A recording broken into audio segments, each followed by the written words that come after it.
What if the reason you're not losing fat has nothing to do with willpower, and everything to do with the fact that nobody told you which foods actually work with your metabolism instead of against it? Here's what almost nobody tells you.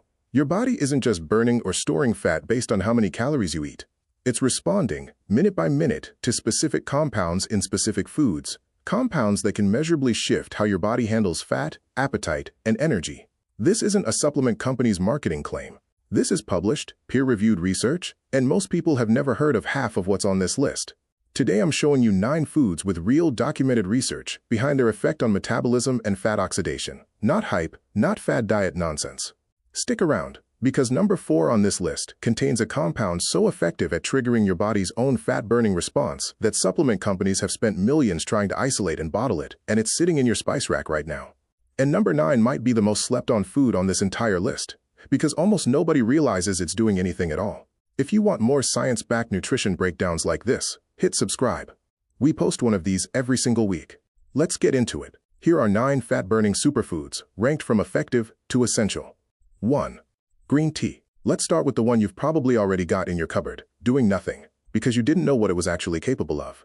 Green tea contains a compound called EGCG, epigallocatechin gallate, a catechin that's been studied more extensively for metabolic effects than almost any other plant compound on Earth. Here's what the research actually shows.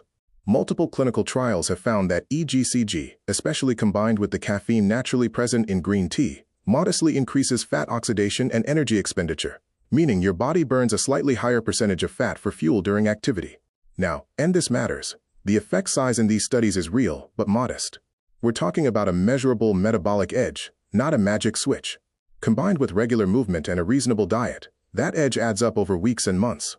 Here's the detail that changes how you should actually drink it. EGCG degrades with high heat and long steeping in boiling water. Steep green tea for 2 to 3 minutes at just below boiling, not a full rolling boil, to preserve more of the compound. Most people brew it wrong and lose a chunk of what makes it worth drinking in the first place. 2. Cayenne and chili peppers. Here's where it gets interesting, because this one works through a completely different mechanism than green tea, and it's a mechanism you can actually feel happening. The compound is capsaicin, the thing that makes chili peppers spicy. Capsaicin triggers a measurable, well-documented effect called diet-induced thermogenesis. Your body temporarily increases heat production and calorie burn in response to eating it. Multiple studies have shown capsaicin intake modestly increases post-meal energy expenditure and can reduce appetite and calorie intake later in the day. Here's the part almost nobody mentions. Capsaicin also appears to specifically target abdominal fat storage in some research, more than other fat deposits, though this research is still developing and shouldn't be oversold. Practical use: a 1/2 to 1 teaspoon of cayenne or a serving of fresh chili peppers added to a meal. You don't need to torture yourself with ghost peppers. The thermogenic effect shows up at moderate, tolerable doses. 3. Apple cider vinegar. This one's been in your grandmother's kitchen forever, and it turns out she was onto something real. The active compound is acetic acid. Research on apple cider vinegar has consistently shown one clear effect. It slows gastric emptying and blunts the blood sugar spike after a carbohydrate-heavy meal, which in turn increases feelings of fullness and can reduce overall calorie intake across the day. One frequently cited study found participants who consumed vinegar with a meal reported significantly greater satiety and ate less at their next meal compared to those who didn't. This is not about detoxing or melting fat directly. Anyone who tells you that is overselling it. What it actually does is make it easier to eat less without white-knuckling your way through hunger, which is arguably more valuable long-term. Practical use: 1 to 2 tablespoons diluted in a glass of water before a meal. Never drink it undiluted. The acidity can damage tooth enamel and irritate your throat over time. 4. Cayenne's cousin, black pepper and piperine. Here's the one I teased at the top. Black pepper contains a compound called piperine, and it does something genuinely clever. It dramatically increases the bioavailability of other beneficial compounds you eat alongside it, including the curcumin in turmeric and the catechins in green tea.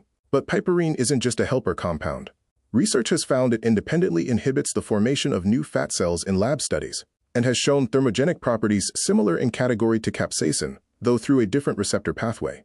Supplement companies have spent real money trying to isolate and patent concentrated piperine extracts for exactly this reason, and it's sitting in the pepper grinder on your table.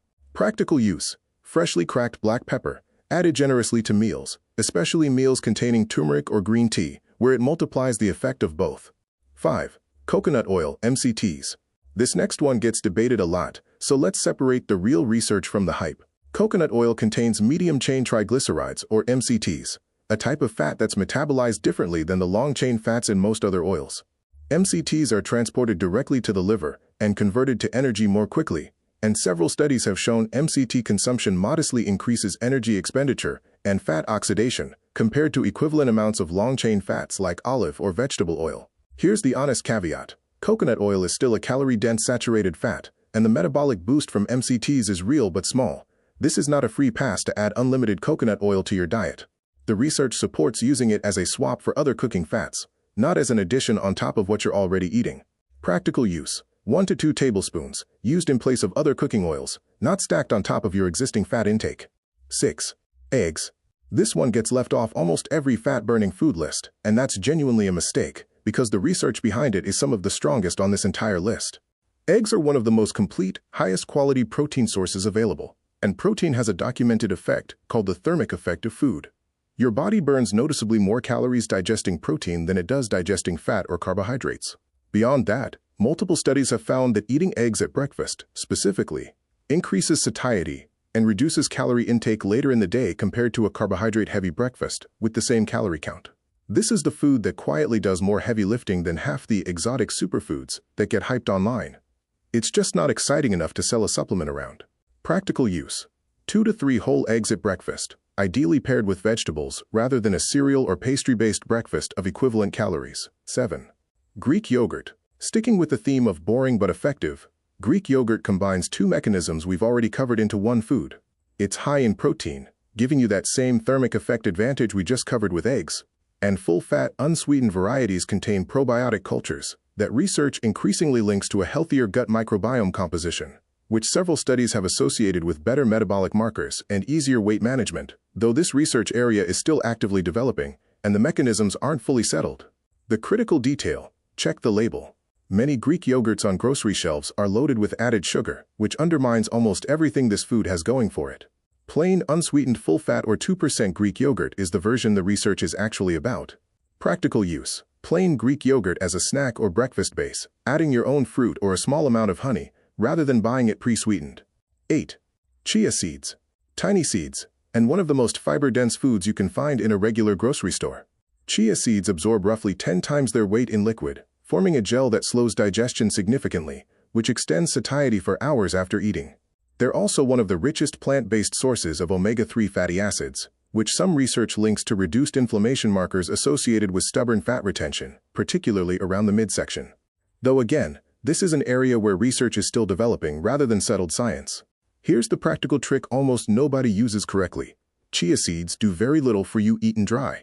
You need to actually soak them in water, milk, or yogurt for at least 15 to 20 minutes to let that gel form. Eaten dry, you lose most of the satiety effect. Practical use: 1 to 2 tablespoons soaked in liquid for at least 15 minutes, added to yogurt, oatmeal, or a smoothie. 9. Ginger. And here we are at number 9. The one I said almost nobody realizes is doing anything at all because it's usually just a background flavor, not a food anyone thinks about seriously. Ginger contains gingerol, a compound structurally similar to capsaicin, and research has found it produces a comparable, though generally milder, thermogenic effect, alongside a well-documented ability to reduce feelings of hunger after meals. One frequently cited study found that participants who consumed ginger with a meal reported significantly reduced hunger and increased feelings of fullness in the hours afterward, compared to those who didn't. Ginger also has a long, well-supported history of easing digestive discomfort, which matters more than people realize. A sluggish, uncomfortable digestive system makes consistent healthy eating harder to sustain. Practical use: fresh ginger steeped in hot water as a tea or grated fresh into meals, not the sugar-loaded ginger candy or heavily processed ginger ale you'll find in stores. 9 foods. 9 real documented mechanisms: thermogenesis, satiety, the thermic effect of protein, improved fat oxidation. None of them are magic. All of them are backed by actual published research, and all of them are sitting in a regular grocery store, not a supplement aisle charging you $40 a bottle. Here's the honest truth I want to leave you with. No single food on this list melts fat by itself. What they actually do is stack small, real, physiological advantages that add up when you're already eating reasonably and moving your body.